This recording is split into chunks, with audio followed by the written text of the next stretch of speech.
Kalau budidaya didefinisikan kebudayaan dalam Kamus Bahasa Maledes, mengapa kebun budidaya menjadi ladang? Mengapa bukan menjadi kebun kebudayaan?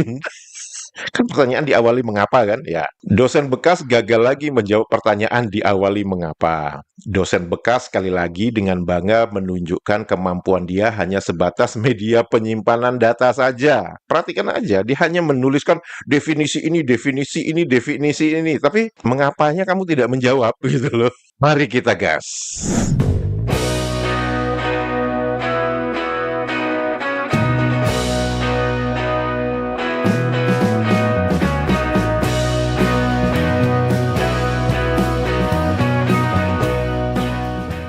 Halo, apa kabar semuanya teman-teman? Semoga kita semua dalam keadaan sehat walafiat. Amin ya robbal alamin. Selamat datang di kanal ini, kanal yang berbicara perbandingan kosakata menurut Kamus Besar Bahasa Indonesia dan Kamus Bahasa Indonesia versi Maledes. Semoga informasi ini bermanfaat untuk warganet Indonesia. Gimana teman-teman puasanya? Semoga semuanya lancar dan ibadah puasa serta ibadah-ibadah lainnya semakin meningkat ketimbang tahun kemarin. Amin ya robbal alamin. Teman-teman, untuk video kali ini saya tidak akan berbicara tentang kosakata, tapi saya akan membacakan komentar dari warganet Maledes yang memang menurut saya itu tidak ada yang namanya hijrah dari dunia kegelapan ke dunia yang terang benderang seperti yang diajarkan oleh Rasulullah itu. Di mana Rasulullah itu kan berhijrah dari keadaan yang buruk menjadi keadaan yang baik. Namun kalau kita membaca komentar dari warganet Maledes, cara berpikir mereka masih tidak berubah. Waham, denial syndrome-nya itu mungkin semakin akut. Komentar pertama dari dosen bekas. Ya, ini dia mengomentari ketika saya berbicara tentang kosakata budidaya. Di dalam Kamus Bahasa Maledes, edisi kedua tahun 1986, budidaya itu didefinisikan sebagai kebudayaan. Dan ketika ada kosakata gabungan kebun budidaya, secara logika itu kan harusnya menjadi kebun kebudayaan, ya kan? Ternyata tidak, teman-teman. Begitu ada kosakata kebun budidaya, itu malah didefinisikan sebagai ladang. Lah, yang budidaya sebagai kebudayaan tadi apa? Ini menunjukkan apa? Bahwa inilah bentuk aslinya Kamus Bahasa Maledes sebelum mereka mendapat pengaruh dari bahasa Indonesia. Mengapa? Karena definisi budidaya di edisi tahun 2005 Kamus Maledes sudah meniru definisi di Kamus Besar Bahasa Indonesia. Teman-teman bisa melihat sendiri. Jadi kita bisa melihat ya bagaimana mereka meniru Kamus Besar Bahasa Indonesia.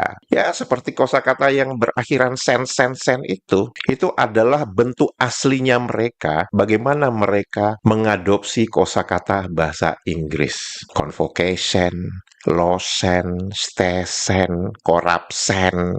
Kemudian apa yang terjadi? Begitu ada pengaruh dari bahasa Indonesia berubah. Korupsi, asimilasi, naturalisasi, reformasi, generasi.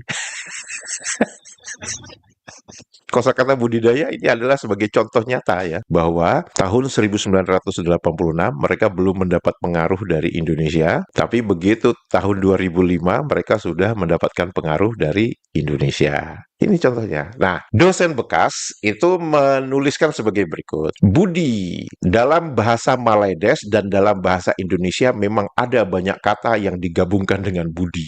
Maksud lu apa nih? Gue ngomong budidaya, kok lu ngomong budi pekerti, budi bicara, sebudi akal, budi bahasa, dan sebagainya. Kita lihat dari Kamus Purwadarminta. Budidaya itu bahasa Jawa, kebun budidaya, perkebunan karet. Nah, dosen bekas ini tidak berani menunjukkan isi kamusnya pada tahun 1986. Budidaya itu didefinisikan sebagai kebudayaan di dalam kamusnya. Dia hanya menunjukkan bahwa kebun budidaya itu adalah perkebunan karet, kopi, dan sebagainya. Yang dia ambil yang kosakata gabungan, kebun budidaya. Dia tidak menunjukkan definisi budidaya di dalam Kamus Bahasa bahasa Maledes tahun 1986. Kenapa dosen bekas malu ya menunjukkan jejak-jejak sejarah kalian? Mari kita baca lagi ya tulisan dosen bekas ini. Budidaya ejaan Jawi. Wah, apapun. Usaha meningkatkan quality dan productivity dan bidang tertentu bla bla bla bla bla bla bla. Enggak. Budidaya menurut kamusmu tahun 1986 itu adalah kebudayaan. Dah. Malu ya menunjukkan jejak sejarahmu ya. Yang menarik kalau kita baca ya tulisan dosen bekas ini, dia menuliskan apa? Kalian juga boleh melihat definisi seperti budi, budiman, dan kebudimanan. Apa maksud lu kebudimanan itu apa? Pada halaman di kamus autentik yang sama ini, dia ingin menunjukkan bahwa kamus dia itu yang paling autentik. Autentik dari mana? Budidaya itu dari bahasa Jawa. Kan saya katakan bahwa memang dosen bekas ini memang tidak ada hijrah-hijrahnya gitu ya. Kafah dengan kewahamannya, kafah dengan kekatakannya dalam tempurung gitu. Lantas dibalas oleh Mas Tamfan. Banyak lagi mantan dosen, Budi Dermawan, Budi Supriyanto, Budi Doremi. Tolonglah dimasukkan ke kamus dewan.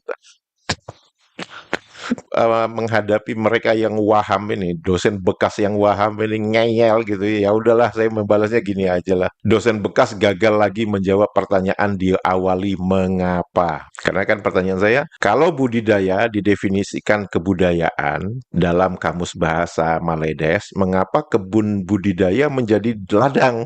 Mengapa bukan menjadi kebun kebudayaan? Kan pertanyaan diawali mengapa kan? Ya, dosen bekas gagal lagi menjawab pertanyaan diawali mengapa. Dosen bekas sekali lagi dengan bangga menunjukkan kemampuan dia hanya sebatas media penyimpanan data saja. Perhatikan aja, dia hanya menuliskan definisi ini, definisi ini, definisi ini. Tapi ya, mengapanya kamu tidak menjawab gitu loh. Kamu ngomong ngalor ngidul, tapi tidak menjawab pertanyaannya, mengapa? Semoga bermanfaat agar bulan baik ini bisa hijrah menjadi lebih baik dan bisa menggunakan akal dengan lebih baik ketimbang tahun kemarin. Amin nggak? Amin dong. Komentar berikutnya ini adalah dari warganet Maledes seperti biasa. Warganet Maledes ini pokoknya percaya diri mereka itu tinggi banget gitu. Dia mengatakan apa? Di Jawa 90%, ratus lah. Kalian kan menggunakan pratus bukan persen. Di Jawa 90% orang cakap Jawa Ponorogo bukan cakap Indonesia. Salut ya sama warganet Maledes ini ya. Pengetahuannya minim, ngebacotnya maksimum gitu. Nah, dijawab oleh Mbak Asri Suryani. Sok tahu kau, ini fakta valid dari warga Indonesia. Pulau Jawa sendiri terbagi menjadi 6 provinsi, yaitu Provinsi Banten, DKI Jakarta, Jawa Barat, Jawa Tengah, Yogyakarta, dan Jawa Timur. Jumlah penduduk di Pulau Jawa 160 juta. Luas wilayah Pulau Jawa 139.000 km persegi. Dibandingkan dengan 170 juta penduduk Bangladesh. Luas wilayah Bangladesh 148.000 km persegi. Dibandingkan dengan 34 juta jiwa penduduk Maledes. Luas wilayah Semenanjung Malaya 132.000. 4 bahasa daerah utama yang digunakan di Pulau Jawa, bahasa Sunda, bahasa Betawi, bahasa Jawa, bahasa Madura dengan 12 dialek utama bahasa Jawa dengan berbagai subdialek Ngapak, Mataraman, Osing, Arekan, Tengger. Tiap daerah di setiap provinsi tetap melestarikan bahasa daerahnya masing-masing, menjunjung tinggi bahasa Indonesia sebagai bahasa persatuan bahasa negara yang terdapat dalam Undang-Undang Dasar Negara Kesatuan Republik Indonesia 1945 pasal 36. Bahasa negara ialah bahasa Indonesia dan selalu berusaha menguasai bahasa asing. Sebagai pusat pemerintahan dan pusat ekonomi, hampir seluruh penduduk Pulau Jawa dapat menggunakan bahasa Indonesia dengan baik sebagai bahasa pertama maupun sebagai bahasa kedua setelah bahasa daerah masing-masing di tiap provinsinya. Lalu tanya dong, bagaimanakah penggunaan bahasa Melayu Maledes di Maledes? Kenapa Agung sampai mengeluarkan titah kalau ada yang tidak terima bahasa Melayu lebih baik jangan duduk di Malaysia yang disampaikan pada pembukaan sidang parlemen 19 Januari 2026. Tidak semua warga Maledes bisa berbahasa kebangsaan Sunda, Betawi, Madura, Banten, Baduy, Oseng, Tengger, Samin, nggak dihitung. Sunda nomor 2 terbesar di Indonesia loh. Maledes emang kocak. Bener. Maledes kalau berlagak pintar itu sangat lucu dan malu-maluin. Dan itu kita bisa melihat dengan pernyataan dari warganet Maledes ini. Mari kita lihat bersama videonya. Oh, okey, daripada segi bahasa untuk mengatakan bahawa negara Indonesia bahasa rasmi utama mereka sebelum merdekanya mereka ialah bahasa Jawa. Tuh kan? Makanya saya katakan bahwa warganet Maledes ini kalau soal ngebacot memang jago banget gitu. Komentar berikutnya dari warganet Maledes lagi dong. Nah, ini adalah komentar yang sebenarnya komentarnya itu saya tandai ya, saya pin. Tapi tadi pagi atau tadi malam saya melihat dia sudah menghapus komentarnya. Kenapa Des? Malu dengan kualitas komentarmu yang kayak gini. Ya udah saya bacakan ya. English Gillette. Bahasa Indonesia silet, pisau cukur. Bahasa Jawa silet, bontot. What? Bontot? Apa itu bontot? Maksudnya anak bungsu gitu, bontot. Saya balasnya gini aja deh, asik. Terus perlihatkan kebodohanmu. Terima kasih sudah memberikan topik pembahasan untuk video berikutnya ya. Dibalas oleh Mas Wise 02 News. Ini dia buktinya, ngajak adu renang ikan. Dibalas oleh Mbak Juli Kalik. Bahasa Jawa silet yang artinya bontot itu maksudmu silit, dubur. Kalau ya berarti kamu yang salah tulis, Pak Le. Kata bontot itu maksudmu buntut. Dalam bahasa Indonesia, bontot dan buntut itu beda makna. Bontot bermakna anak bungsu atau anak termuda dalam keluarga. Buntut, ekor, atau tail dalam bahasa Inggris. Kamu bingung ya membedakan fonem O dan U dalam bahasa Indonesia.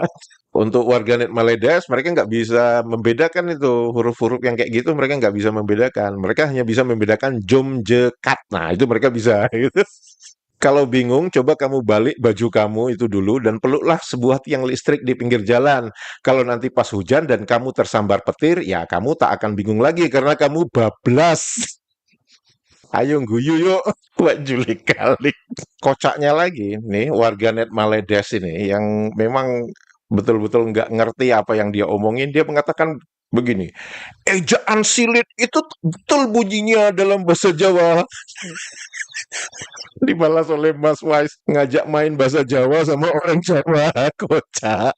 Contoh ya teman-teman bahwa kalau kita mendengar berita atau pernyataan dari warganet Maledes, udah deh jangan percaya dulu omongan mereka itu karena mereka itu semuanya ngebacot, modal bacot doang, modal koar-koar doang. Begitu ditunjukkan bukti mereka pasti mingkem semua, diam semua itu, kicep semua itu. Nah, ini adalah contoh nyata ya bahwa dia mau ngajarin Mbak Juli Kalik tentang bahasa Jawa. Padahal Mbak Juli Kalik, kalau saya baca komentar beliau, ini memang beliau memang orang Jawa. Gitu. Nah, warga Maledes yang Jawanya itu juga nggak jelas, ngaku-ngaku Jawa tapi nggak mau mengaku berasal dari Indonesia. Malah mau ngajarin Mbak Juli Kalik tentang bahasa Jawa. Ini yang saya katakan ya, warga Maledes ini ngebacot doang yang gede gitu. Dan ini konsisten kan, kalau kita lihat ya, mulai dari rakyat biasa sampai profesornya, itu ngebacot doang yang digedein. Yang profesor mengklaim, Borobudur itu memang budaya orang Melayu, kemajuan orang Melayu. Terus apa si Solehah itu ngomong bahwa, orang Melayu itu mengajarkan orang Romawi membuat kapal. Kalian aja membuat kapal apa namanya littoral combat ship itu sampai sekarang belum selesai kalian itu. Itu artinya kalian ngebacot itu nggak sesuai dengan fakta kan. Teman-teman, jika video ini informatif dan membuat hari-hari Anda menjadi riang gembira, jangan lupa jempolnya dan komentarnya. Untuk itu saya mengucapkan terima kasih. Sehat walafiat selalu. Menyala Indonesia. Dadah! Orang Melayu ni masalahnya besar. Saya dapati dengan bukti-bukti, bukan cakap je. Orang Melayu suka dongeng. Ya. Orang Melayu tidak pernah jujur dari sisi sejarah. Kerana itu orang Melayu tak boleh maju. Sebab sejarah memerlukan pemikiran kritis. Kalau tidak ada bukti tak boleh pakai. Metode sejarah, kaedah sejarah harus mencontohi metode hadis. Bukan semua hadis boleh pakai. Kena yang ada jelas sumber. Mesti ada sumbernya, bukti bahawa Nabi berkata demikian. Sejarah tidak diterapkan secara jujur, maka dongeng-dongeng ini mengatasi sejarah.